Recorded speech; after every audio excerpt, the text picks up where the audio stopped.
Hello, everyone. I'm sure you're all wondering since the morning and now, why is a professor standing here on stage? So, thanks to Mr. Praveen. Since the past few days, he had been asking me to come and present, and the first question I kept asking him is, what am I going to speak in a logistics conference? Okay.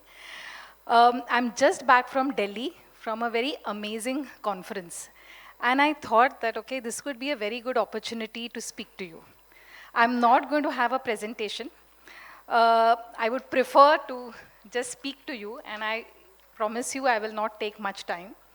Uh, while I was on my way back from Delhi, I was thinking what was the theme of the conference, and theme was transformation to a new better. That just put me back a few years back. Now, how many of you remember the Y2K problem?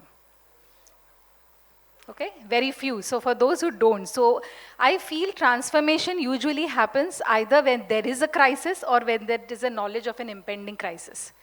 Now Y2K, for those who don't know, was something which happened in the late 90s and early 2000s. There was at that time, all the software, the date format was DDMMYY. So there were only 2 digits for the year.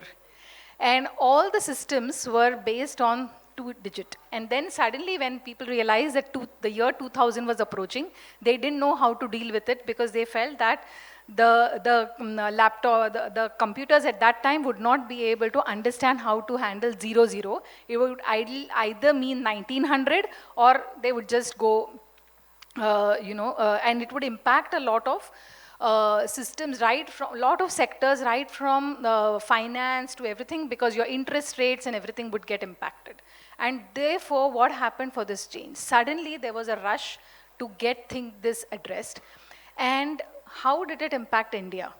So the Western world had moved away from the basic programming, so they had moved away to better languages, and India was still having the COBOL language. Now, why I'm saying this because I've also worked in a software industry, and India could suddenly jump at the crisis and be able to solve that problem. And because there was such a huge demand for talent, they suddenly had a lot of diversity. They started getting people from different backgrounds. So that's why I was one of them who joined the software industry.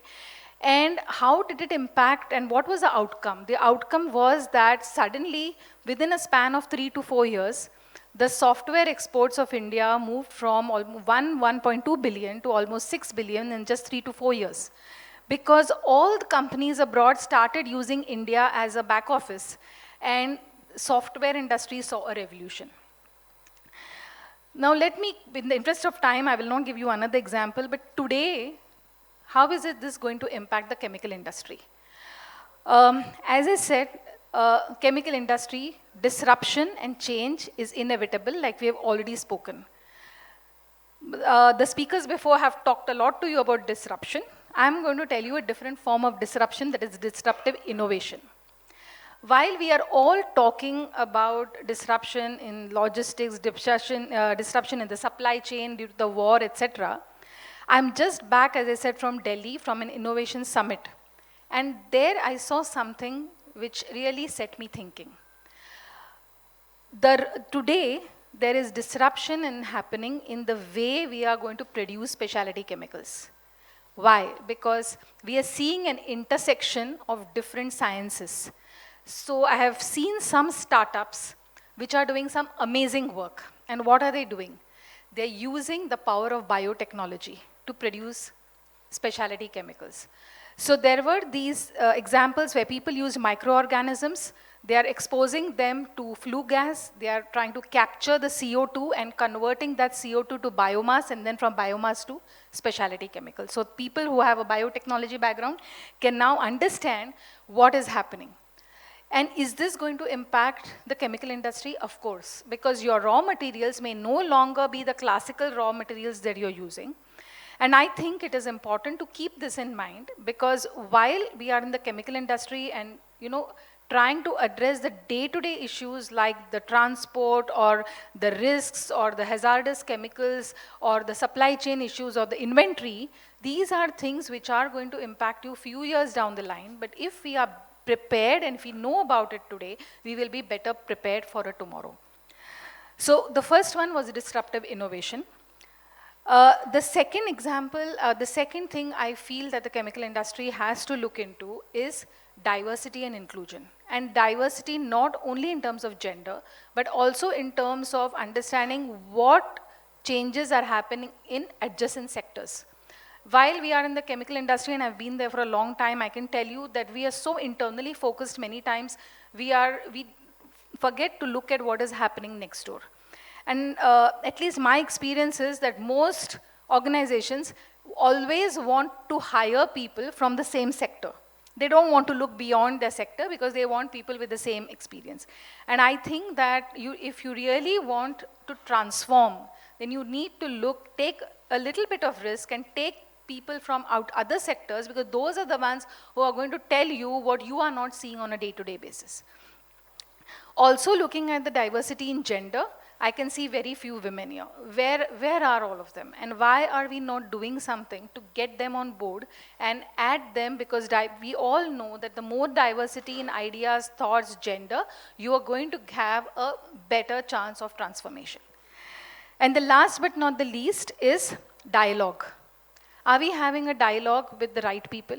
We are all talking to each other. We are all chemical industry is talking to the government. But where is transformation happening? Transformation is happening with the youth.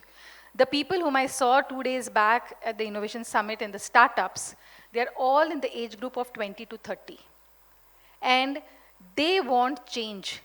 The problem is the perception of the chemical industry is all about hazards. It's all about accidents. And today it is a reality that today's generation, if you ask anybody, a 15 or 16-year-old, how many of them would really say they want to come to a chemical industry?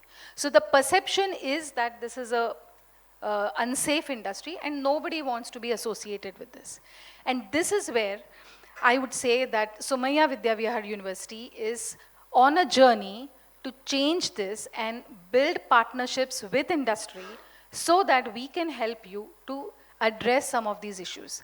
I'm very glad to say in just 3 months of me joining academia, we have signed agreement with BASF, which is the largest producer of chemicals, to enable women to pursue careers in the chemical industry. It's a 3-year program where we are going to take women who are graduates or postgraduates and teach them different aspects of working in a chemical industry and get them into the chemical industry by offering them internships. So we've also tied up with Indian Chemical Council.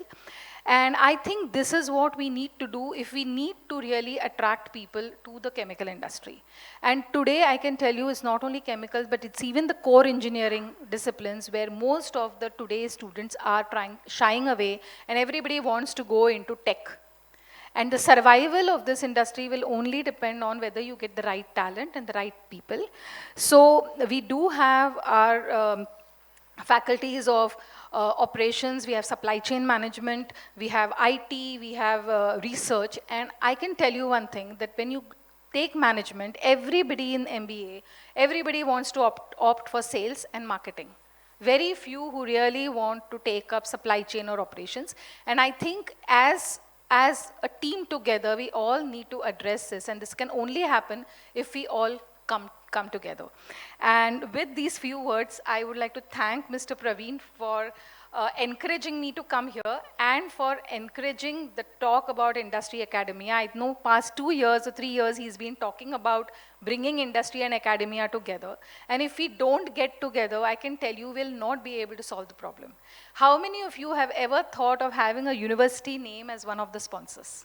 It's very rare to see, and I can assure you that at Somaiya Vidyavihar University, we are definitely walking the talk and trying to forge our tie-ups with the industry. Thank you very much.